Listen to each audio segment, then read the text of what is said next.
Hello, everyone. Welcome to the Chatty Chairwoman. Good to see you. My name is Reese. It's so good to come back. I know we talk business because I am a businesswoman, but let me tell you, I need some entertainment too. So that's why in the middle of these board meetings, I like to stop and share a little gossip. Well, it's not gossip because it's reality TV, unfortunately. The opening scenes of Love and Marriage Huntsville started with Martell and Mel fighting again. Oh my gosh, not again, but continuously. It was painful to watch. I know they're about ratings and making sure they are renewed for next season, but when you think about the fact that real lives are involved and 4 or 5 little people are relying on them to behave and get along, I want to see how this all turns out. So Martell goes along and he accuses Mel of singing that song about him 2 years ago and having his children, their children, sing that song 2 years ago that degrades and disrespects him. And then he tells her her career, her music career is a joke. Well, that's how she interpreted it. And he tells her that she's using the kids as a pawn. And Mel doesn't take too kindly with that. And so, in fact, she insists on sharing with the girls that her music career is legitimate. And right there in that moment outside, when they finished riding the slingshots, it was in the dark of the night in Las Vegas. She wanted the girls to watch her video. Even Kimmy and Tisha picked up on that just wasn't the right time.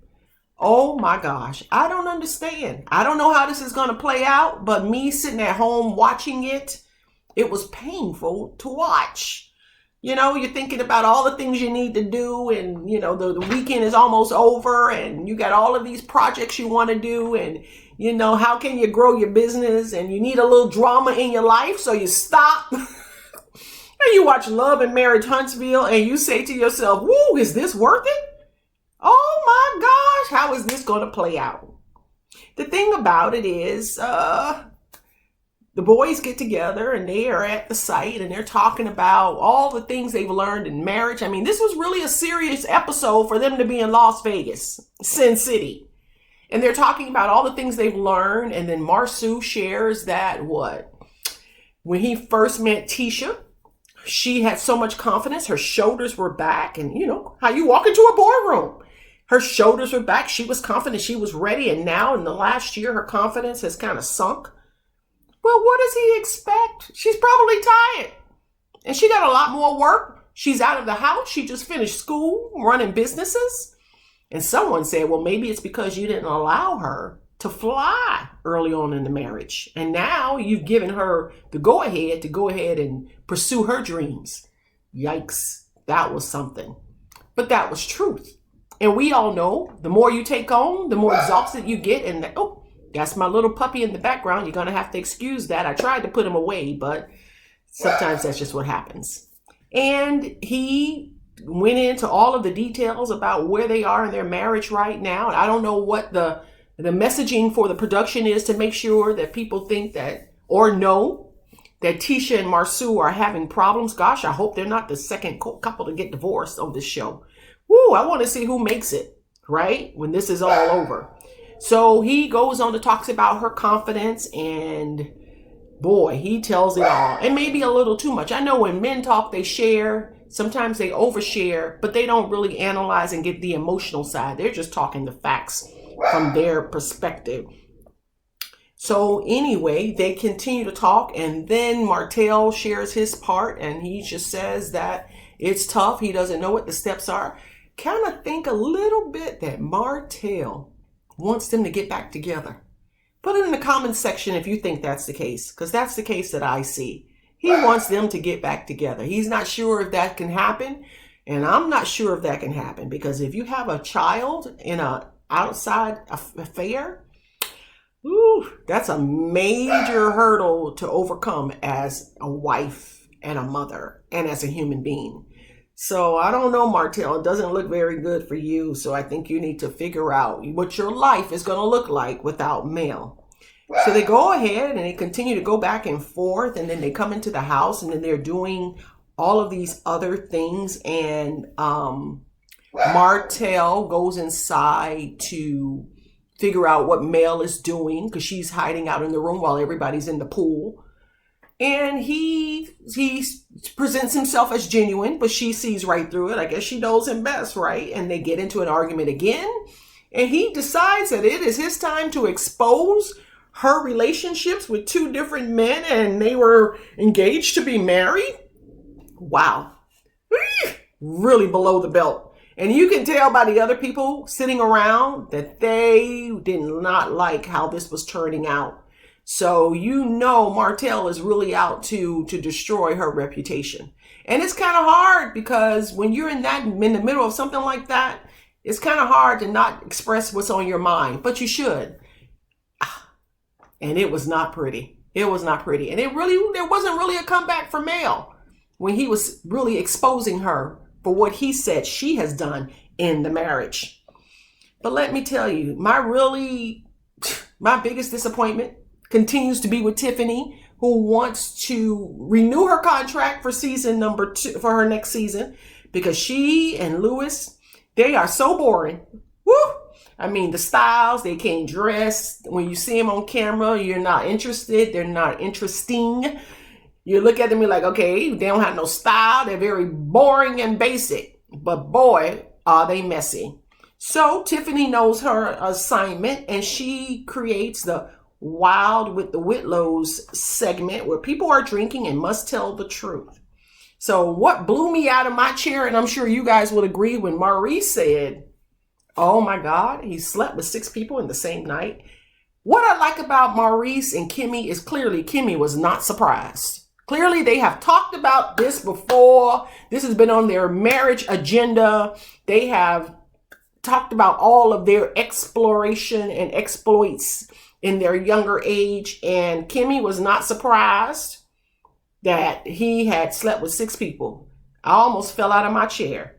Oh my gosh. So I don't think he wanted to reveal that on national television. He probably should have kept that detail to himself. There was no prize for this game, so he could have just zipped the lip and kept that detail to himself. So anyway, Tiffany continues to be shady, and Destiny takes a moment to share her honest story about one of her regrets for her marriage was she wished they had been a family. I think by the time she had the baby, they were already in the middle of a divorce, which has to be incredibly challenging. So thumbs up to Destiny for being able to manage all of that. And she did it without sharing it with a lot of people, which is incredible by itself. Because I can understand that. You don't want people sharing their insights or inputs or what you should do when you're in the middle of developing or reevaluating your game plan for your life. So it goes on, and then Destiny tells Tiffany that she is out of order. That her comments toward her when they first met were inappropriate, should have been scratched from the agenda, that her comments towards her tonight were inappropriate, and bringing up Tisha and Marsu's marriage in front of everybody does no one any good. But the thing is, Tiffany knows her assignment.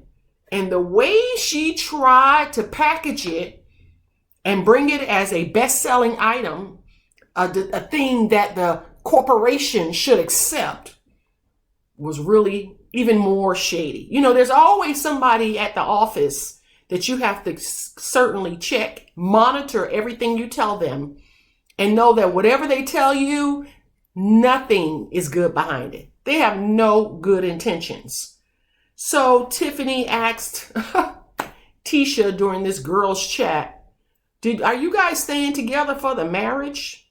And then proceeded to give background on how Marsu said when the men were playing basketball that, her confidence wasn't the same as it was when they were working. I've already talked about this.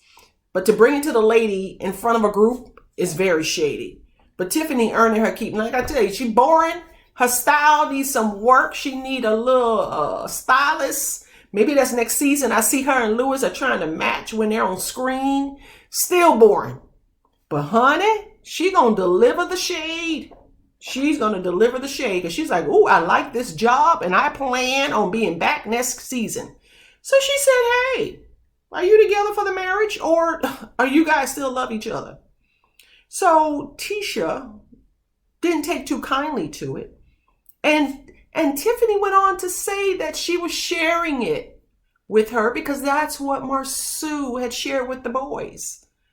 And then Mel, I'm telling you, every single episode, Mel gets more and more shady. And she brought Tiffany on for one thing, to throw the shade that she didn't want to put her hands in. So Mel tries to convince Tisha that she should take this information that she's receiving in the middle of this girls' meeting and apply it to her marriage so that she can improve her marriage.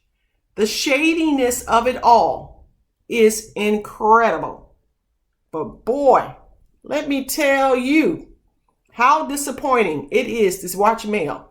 As she rises, she is becoming more and, well, not becoming more. She's really revealing her true self.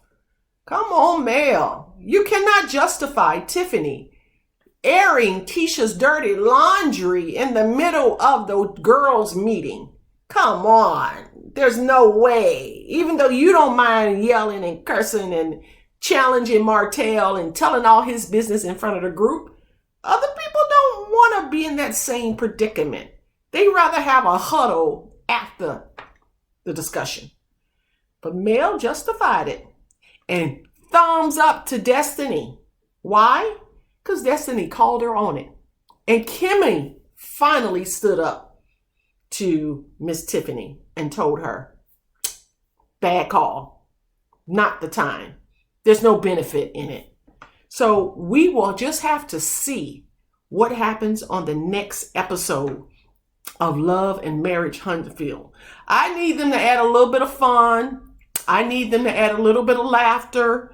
I need them to add a little entertainment to this show. Sure, drama is entertainment, but boy, it was so hard to watch last night.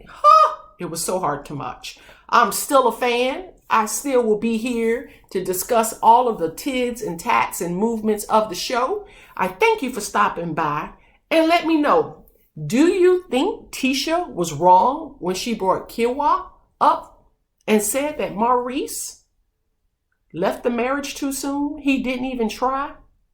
Do you think that Tisha was trying to take the pressure off of her marriage and put it on somebody else because she was tired of people talking about them? And it wasn't even easy when they showed Marceau not taking his drink when they were talking about whether or not you're in a good place in your marriage. So none of that helps. Once again, they're feeding into Tisha's insecurities. I said it in my first segment. They continue to feed into her insecurities. So we're going to have to see how this all pans out. Thank you so much for stopping by this meeting to learn and chat about Love and Marriage Huntsville. Thank you for your patience as I figure this thing out and navigate it and get my rhythm together.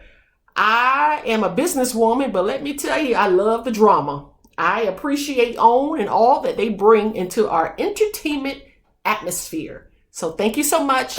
Bye-bye. Don't forget, hit the like button, hit the subscribe button, and the notification button so you'll know when I have posted another video. And my goal is to be more consistent. Don't forget to follow me on Instagram at The Chatty Chairwoman and Twitter at The Chatty Chairwoman. Bye-bye.